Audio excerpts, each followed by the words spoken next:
Chers frères et sœurs du nord au sud, de l'est à l'ouest, bonjour, bonjour, bonsoir. Daddy Scorpio, c'est bien moi. Je vous plonge dans la fête du Togo.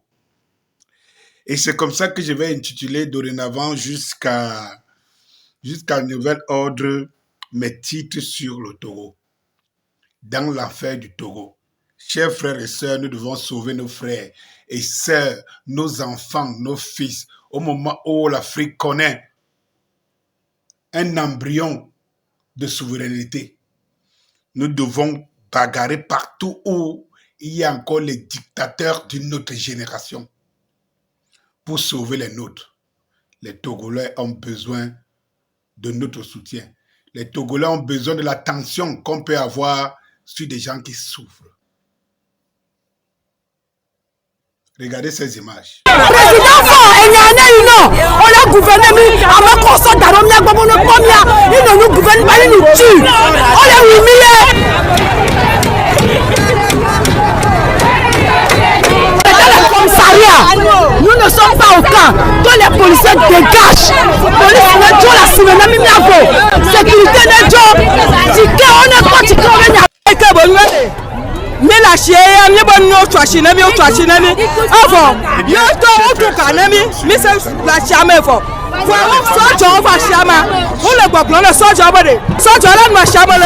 Dans un marché, parce que ça ne va pas. Je vous dis que la galère qui est au Togo, c'est quelque chose que vous ne pouvez pas imaginer. Je vous dis que la torture qui est au Togo, c'est quelque chose que vous ne pouvez pas imaginer.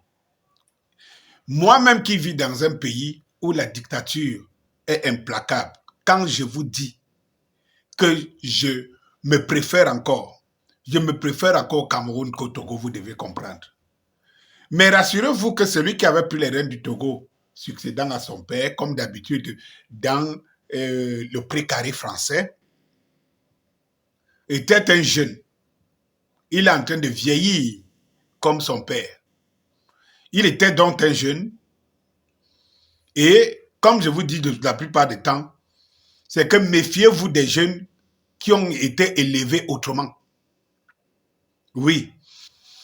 Méfiez-vous des jeunes qui n'ont pas souffert. Méfiez-vous des jeunes qui sont prêts à baisser leur flanc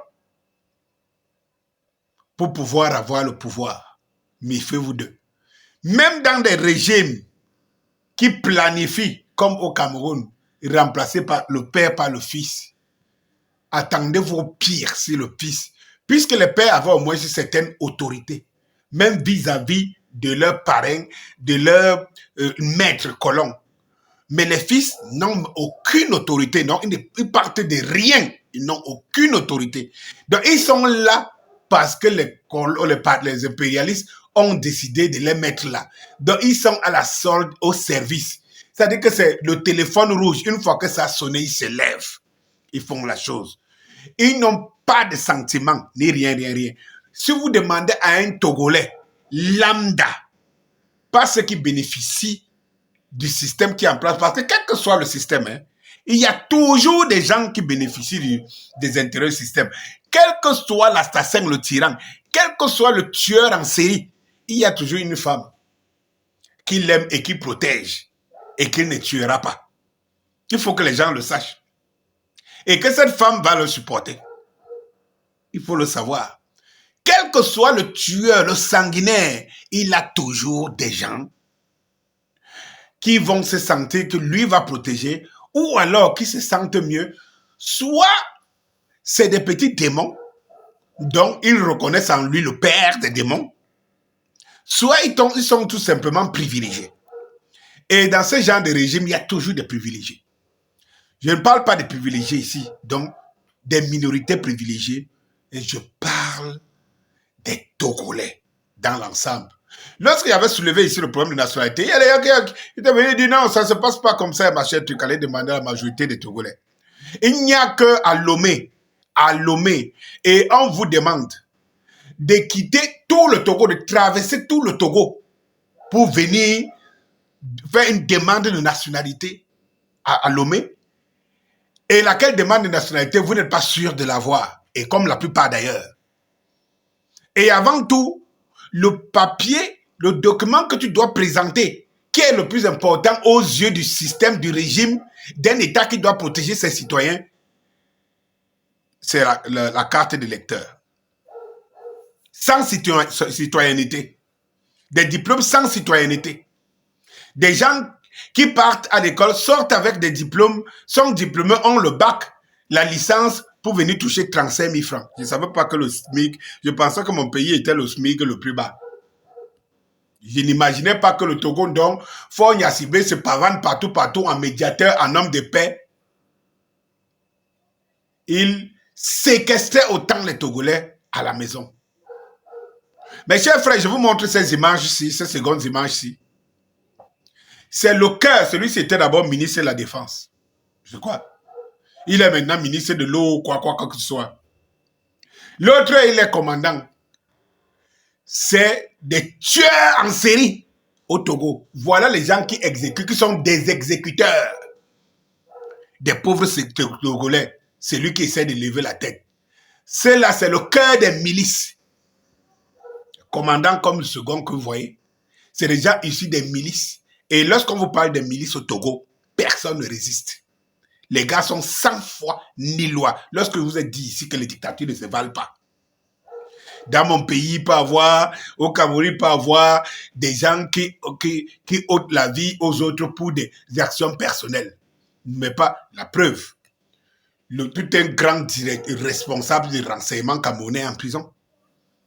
Avec un de ses membres. Derrière, à tort ou à raison, derrière l'assassinat d'un journaliste. Mes chers frères et sœurs, les autres sont privés de tout au profit de une caste et les gens vivent comme si c'était des seigneurs. Quand vous rencontrez le fils de cette magistrate sur votre chemin ou à Dubaï ou quoi encore, ou dans les paradis de ce monde, vous avez l'impression que le Togo, c'est l'expression du Togo. Ils sont comme ça quelques fils de privilégiés, nés avec la petite cuillère en or au Togo, qui se pavanent partout dans le monde. Et on a l'impression que le Togo se porte bien. Pourtant, l'intérieur, c'est l'enfer. C'est l'enfer sur terre. Chers frères et sœurs, aidons nos frères togolais. Dénonçons, parlons. Si vous sentez la peur qui est dans le corps des Togolais, vous ne pouvez pas imaginer. Un Togolais a même peur que tu l'appelles par son nom. Oui, je le vis. Je le vis ici. Un Togolais a même peur que tu l'appelles par son nom. Il a l'impression que le fait de l'appeler par son nom, les services, les milices et tout ça vont le traquer demain. Les gars sortent même des forums parce que, en fait, le Togolais a peur de... C'est-à-dire qu'on a installé un régime policier au Togo où le Togolais a peur du Togolais. C'est-à-dire que le régime est même loin, mais le Togolais a peur de celui qui est à côté parce qu'il sait que pour peu... Oui, parce que dans un régime, mes chers frères et sœurs, dans un système où on affame les gens, vous devenez des cannibales. Vous le savez très bien. Il faut que vous-même, les Togolais, vous compreniez ce qui se passe. Dans un enfer où on affame les gens, ils n'ont rien à manger et tout, ils deviennent des cannibales. Et ils finissent par manger même leurs propres enfants et tout. Donc quand vous voyez un Togolais trahir un Togolais, c'est la famille. Il y a donc des courageux parmi vous, chers frères et sœurs, des courageux. Et tous les jours, je les rencontre. Tous les jours, je les rencontre, je les croise. C'est-à-dire que des déterminés, des gens qui sont prêts. Des gens qui sont prêts. Dans la première série de l'enfer, dans l'affaire du Togo, je préfère m'arrêter là aujourd'hui, mais j'ai beaucoup de choses à vous raconter pour le Togo, pour exposer le régime Faure Gnassingbé et pour pouvoir disséquer les bonnes graines d'ivraie et pour pouvoir trouver des personnes qui sont capables de porter tout un peuple, l'espoir d'un peuple. Que ce soit à l'intérieur, que ce soit à l'extérieur. Danny Scorpio, c'est moi! Bonsoir!